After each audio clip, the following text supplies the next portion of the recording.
All right, we are live. We are back here. It was been a great last 15 minutes.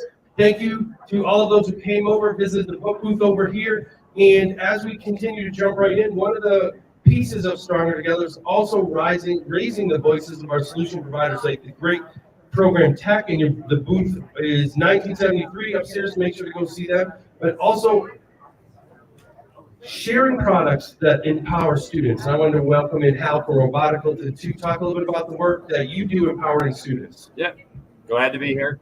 Turn it on. Hi there, yeah, glad to be here. Thanks for that.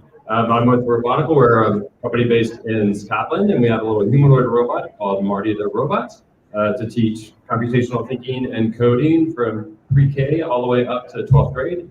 Multiple coding environments, starting out simply just with color cards for the littles, moving into junior block programming, traditional block programming, and then even into Python text-based programming for later ages. So if anybody's walking by and wants to connect with you, where are you upstairs? Yeah, we're in the exhibit hall, booth number 1295. You can come see Marty. We also have a couple of new products that you can take a look at. One is designed specifically for early elementary school.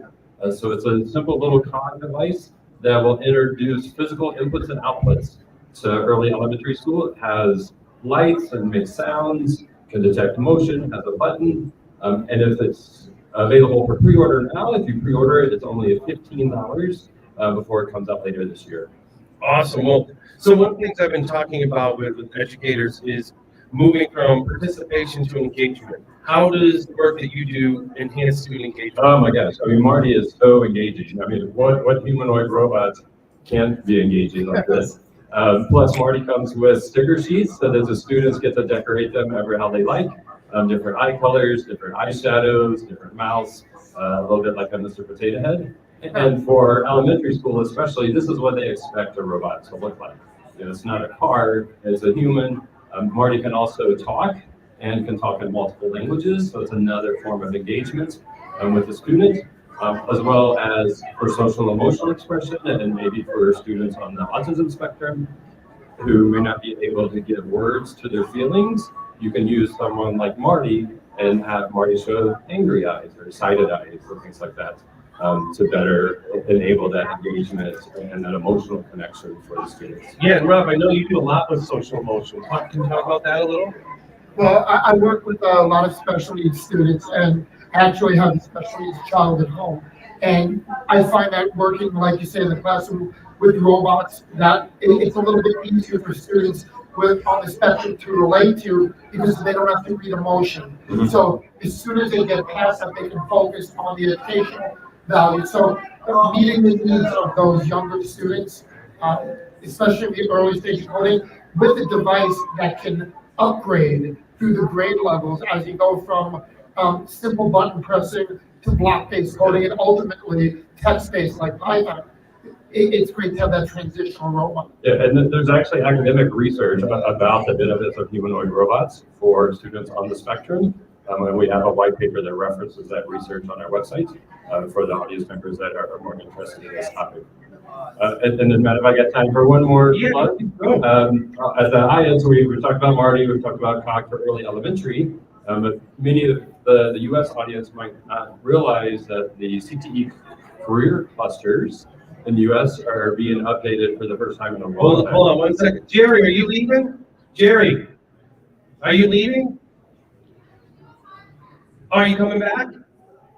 Because we have a couple people coming in a little bit. Do you need the stickers?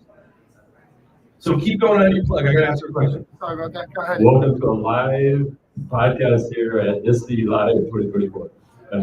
So for the CTE career clusters, those are being revised, and the STEM career cluster is going away, the IT cluster is going away, and being consolidated into a new cross-cutting cluster called digital technology. And within that, there's a subcluster for AI and data science, and there's another subcluster for unmanned vehicles. So we have a new product at Robotical called Axiom that will do AI and machine learning, will allow connection of external sensors and motors to do more data science, as well as creation of a car chassis that Axiom will then mount to to be able to do a self-driving car for classrooms that are doing that unmanned vehicle, and for schools that are looking to get into the robotics competitive space.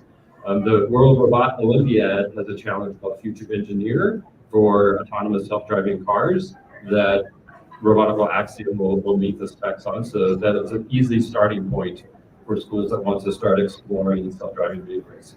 Awesome. Well, thanks for making a little time for us to go into the booth again. Give a shout out. Yeah, booth number 1295, right on the main corridor upstairs in the expo hall. All right, go. Make sure to connect with Hal. Make sure to connect with Tech. Make sure to continue learning and continue tuning in. We have some great episodes coming up in 2 minutes. We have the amazing Dan Ryder all the way from Maine, flew in just for this podcast. That's all he's doing here. That's it. So make sure to stay tuned and continue to tune in. We look forward to you having a great ISTE 2024.